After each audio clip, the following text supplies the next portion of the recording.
Hello friends, मैं सोनम जैन। आप सभी देख रहे हैं एच सोनम चैनल पर। आप सभी का स्वागत है। दोस्तों, आज की कहानी है बिना दहेज के शादी नहीं होगी भाई साहब, भाग 4। कहानी शुरू करने से पहले कर दीजिए मेरे चैनल को सब्सक्राइब और वीडियो को लाइक एंड शेयर, जिससे मुझे मिलती रहे नई नई कहानी लिखने के लिए प्रेरणा। तो चलिए कहानी शुरू करते हैं।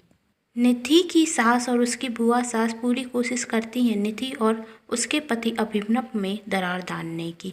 जब यह बात निधि को पता चलती तो वह अपनी सास से कहती कि माँ जी, इस बार तो मैंने अभिनव से कुछ नहीं कहा, लेकिन अगली बार मैं चुप नहीं रहूँगी, इसलिए आप सुधर जाइए। निधि की सास तो तुम मुझे धमकी दे रही हो। निधि और उसकी सास में बहसबाजी होने लगती। तभी निधि बेहोश हो जाती। निधि के बेहोश होते ही पास में खड़ी बुआ जी कहती हैं, भाभी इसको क्या हो गया, कहीं आपने तो कुछ नहीं किया। निधि की सास, आप चुप करिए, कर पाती थी, थक गई होगी और कमजोरी से बेहोश हो गई होगी, अभी डॉक्टर को बुलाते हैं। डॉक्टर आकर निधि का चेकअप करते वह बताते कि निधि माँ बनने वाली है। इस खबर से निधि और अभिनव बहुत खुश होते। इस खबर से तो निधि की सास भी बहुत खुश होती और वह अपनी बहू की नज़र उतारने रखती है। सब देखकर बुआ जी सोचती हैं, भाभी बहुत अच्छा नाटक कर लेती हैं। जब निधि की सास वहाँ से निधि की नज़र उतार कर जाती तो बुआ निधि की सास से कहती, भाभी आप सच में बहुत अच्छा नाटक कर लेती हैं। निधि को आप पर संदेह ना हो, इसलिए आप उसकी नज़र उतारने का नाटक कर रही थी, है ना। एक पल को तो मुझे भी लगा कि आपने निधि को माफ़ कर दिया है। निधि की सास, नहीं, ये सब नाटक नहीं, सच है। मैं निधि को अपने मन से स्वीकार चुकी हूँ। आप तो जानती हैं कि निधि अच्छे से जानती थी कि वह चूड़ियाँ मैंने ही डस्टबिन में डाली थी, जिससे निधि और अभिनव में लड़ाई हो जाए। यदि निधि यह बात अभिनव को बताती तो मेरा बेटा मुझसे नफरत करने लग जाता, पर निधि ने ऐसा कुछ भी नहीं किया। यदि वह चाहती तो अभिनव को सब कुछ सच सच बता देती और मेरे बेटे में दरार आ जाती, लेकिन वह ऐसा कुछ नहीं चाहती थी, इसलिए तो उसने सच्चाई बताई नहीं। हम सोचते थे कि निधि मुझ में और मेरे बेटे में दरार डलवाना चाहती है, पर यह सब गलत है। बल्कि वह तो नफरत के रिश्तों को प्यार में बदलना चाहती है, और मैंने भी तो उसके साथ कुछ अच्छा व्यवहार नहीं किया। और अब तो वही इस घर का अंश लाने वाली है, मुझे दादी बनाने वाली है। इतनी बड़ी खुशी दे रही है वही हम सबको। आज से मैं उसका बहुत ख्याल रखूंगी, उसे किसी भी चीज़ की कोई परेशानी नहीं होने दूंगी। बुआ जी सोचती हैं, भाभी सच में बदल गई या सिर्फ दिखावा कर रही हैं। निधि की सास निधि का बहुत ख्याल रखती और यह सिर्फ दिखावा था या सच में वह बदल चुकी थी, आगे देखते हैं। निधि जब रसोई घर में आती तो उसकी सास कहती है, बहू अब तुम्हें घर का कोई भी काम करने की कोई ज़रूरत नहीं, तुम सिर्फ और सिर्फ आराम करोगी। निधि, माँ जी, मैं आराम कब तक करूँ, मैं तो आराम करते करते थक गई, आप तो मुझे कुछ करने ही नहीं देती। निधि की सास, तो तुम्हें कुछ करने की ज़रूरत ही क्या है, घर में इतने नौकर हैं, वह सब देख रहेंगे, और तुम्हारे आने के पहले यह घर में ही तो संभालती थी। निधि अपनी सास का बदला हुआ रूप देखकर बहुत खुश थी, और यह बात जब वह अपनी माँ को फ़ोन पर बताती है कि माँ, यह बच्चा आने से तो घर में सब बहुत खुश हैं, मैं माँ बनने वाली हूँ, इस खबर से तो हमारी दूरियाँ भी कम हो गई हैं। मेरी सास तो मेरा बहुत ख्याल रखती हैं, मुझे तो कोई काम भी करने नहीं देती। निधि की माँ, अच्छा है यदि तुम्हारी सास सच में बदल गई हो, लेकिन ऐसे लोगों पर इतनी जल्दी विश्वास भी नहीं करना चाहिए। बेटा, पहले भी तेरी सास ने कहा था कि वह तुम्हें स्वीकार चुकी हैं, लेकिन तुम उनका असली रूप तो देख ही चुकी हो, तो मुझे नहीं लगता इस बार तुम्हें उन पर इतनी जल्दी विश्वास कर लेना चाहिए, क्योंकि अब सवाल सिर्फ तुम्हारा नहीं, तुम्हारे आने वाले बच्चे का भी है। निधि माँ, आप सच कह रही हैं, लेकिन मुझे नहीं लगता कि सासू माँ अब कोई चाल चलेंगी। उनके चेहरे से लगता है कि वह बहुत खुश हैं, फिर भी मैं उन पर नज़र रखूँगी। अब मैं फ़ोन रखती हूँ। तभी निधि की सास आती और कहती, बेटा आज खाने में क्या खाओगी। यह सुनकर अभिनव कहता, माँ यह गलत हो रहा है, जब से निधि आई है उसकी ही सेवा होती जा रही है। मुझसे तो आपने पूछा भी नहीं कि मैं खाने में क्या खाऊंगा। निधि की सास, बहू कुछ चलने की बदबू आ रही है। तीनों बहुत जोर से हंसते हैं। निधि सोचती माँ भी ना फालतू में सासू माँ पर संदेह कर रही हैं। मुझे नहीं लगता कि अब सासू माँ कुछ गलत करेंगी। एक दिन निधि की सास निधि से कहती, बहू नीचे आ जाओ खाना खाने के लिए, खाना तैयार है। जब निधि सीढ़ियों से नीचे उतर रही थी तभी उसका पैर फिसलता और वह गिरने ही वाली थी। तभी उसकी बुआ सास उसे बचा लेती। उसकी बुआ सास, बहू संभल के चलो, अभी कुछ हो जाता तो अपना नहीं तो अपने बच्चे का ख्याल तो रखो। निधि, पता नहीं मेरा पैर कैसे फिसल गया। जब वह सीढ़ियों पर देखते तो सीढ़ियों पर तेल धरा हुआ था। अभिनव, यह तेल यहाँ पर कैसे आया? निधि, धोखे से गिर गया होगा किसी से, जाने भी दो।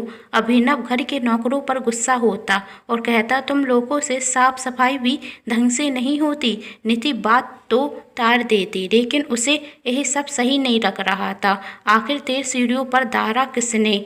जब यह बात निधि के माता पिता को पता चली तो उसके माता पिता उसे देखने के लिए निधि की ससुराल आते। तभी निधि की माँ कहती, निधि, मैंने तुमसे पहले ही कहा था कि अपनी सास पर नजर रखो। हो ना हो यह सब तुम्हारी सास ने ही किया होगा। तुम अब इस घर में और नहीं रहोगी। तुम हमारे साथ हमारे घर चलो। निधि, नहीं माँ, मैं आपके साथ नहीं जाऊंगी और मुझे नहीं लगता ये सब सासू माँ ने किया है। वह अपने बेटे से बहुत प्यार करती हैं और वह अपने आने वाले पोते को हानि तो नहीं पहुँचा सकती। सासू माँ ने जरूर हम दोनों को अलग करने के लिए बहुत सी चालें चली हों, लेकिन आज तक उन्होंने मुझे हानि पहुँचाने के बारे में सोचा भी नहीं। फिर वह अपने आने वाले पोते को हानि कैसे पहुंचा सकती हैं, जो उनके बेटे का ही अंश है। मैं अभी माँ बनी नहीं, फिर भी मुझे एहसास हो गया है कि एक माँ के लिए उसका बच्चा उसकी दुनिया होता है। फिर वह अभिनव को दुख पहुँचाने के बारे में सोच भी कैसे सकती हैं और अपने पोते को हानि भी कैसे पहुँचा सकती हैं। निधि की माँ, मुझे यह समझ में नहीं आता कि तुझे अपनी सास का असली चेहरा क्यों नहीं दिखता। और तूने ही तो कहा था उस दिन तेरी सास ने तुझे खाना खाने के लिए नीचे बुलाया था। निधि, मेरी सास ने पहली बार मुझे खाना खाने के लिए नीचे नहीं बुलाया था। और आप ही बताइए, यदि मेरी सास ऐसा कुछ करती तो वह मुझे उस समय नीचे आने के लिए क्यों कहती? इतना तो वह भी समझ जाती कि शक उन पर ही जाएगा। निधि की माँ, तेरी सास के बारे में कुछ भी कहो, तू तो हमेशा उनका पक्ष लेने लग जाती है। ना जाने तुझे अपनी सास का असली चेहरा कब दिखेगा। कम से कम अपने बारे में नहीं तो अपने बच्चे के बारे में तो सोच। मुझे नहीं लगता कि अब तेरा इस घर में रहना सही है। बस अब तू मेरे साथ घर चल। निधि, नहीं, मैं आपके साथ घर पर नहीं चल सकती, क्योंकि मैं यहाँ पर रहकर पता लगाना चाहती हूँ यह सब किसने किया। मुझे यकीन है कि इस सबके पीछे सासू माँ का हाथ नहीं है। यदि उनका हाथ हुआ तो निधि की माँ ने कहा, निधि, यदि सासू माँ का इसमें हाथ हुआ तो इस बार मैं उन्हें माफ़ नहीं करूँगी। उनका असली चेहरा सबके सामने लेकर आऊँगी, क्योंकि इस बार सवाल मेरा नहीं, मेरे बच्चे का है। निधि की माँ, तू तो शुरू से ही जिद्दी है, किसी की सुनने वाली तो है नहीं। अपना और अपने बच्चे का ख्याल रखना। अब हम जाते हैं। निधि, आप बेफिक्र होकर जाइए, मैं अपना और अपने बच्चे का ख्याल बहुत अच्छे से रख सकती हूँ।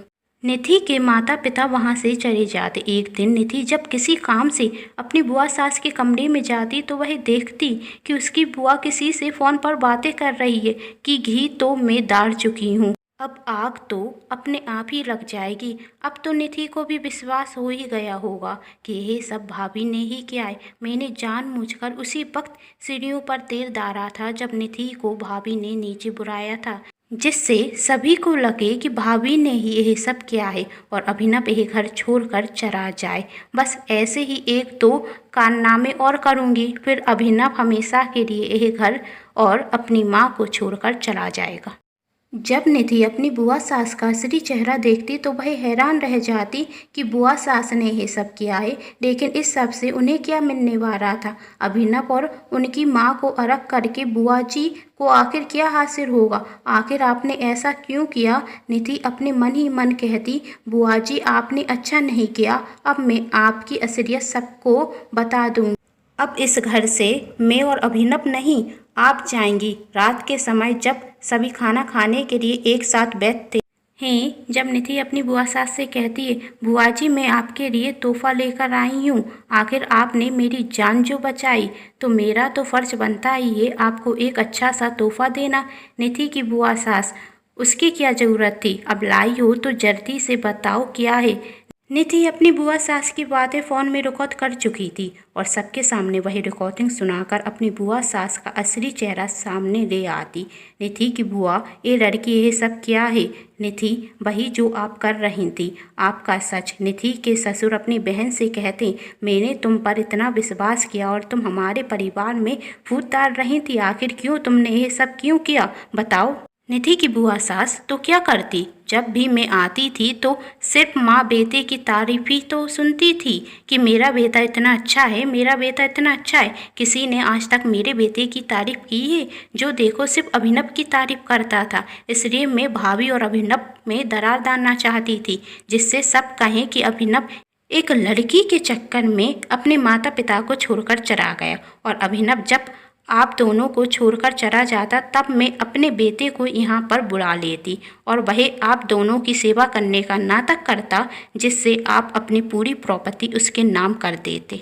मेरा इरादा सिर्फ माँ और बेटे में दरार डालने का था, निधि और उसके बच्चे को हानि पहुंचाने का नहीं। इसलिए तो मैंने निधि को सीढ़ियों से गिरने से बचाया था। निधि की सास, इसलिए तुम उस दिन मुझे भड़का रही थी कि आप उस लड़की को कैसे माफ़ कर सकती हैं जिसने आपसे आपका बेटा दूर किया।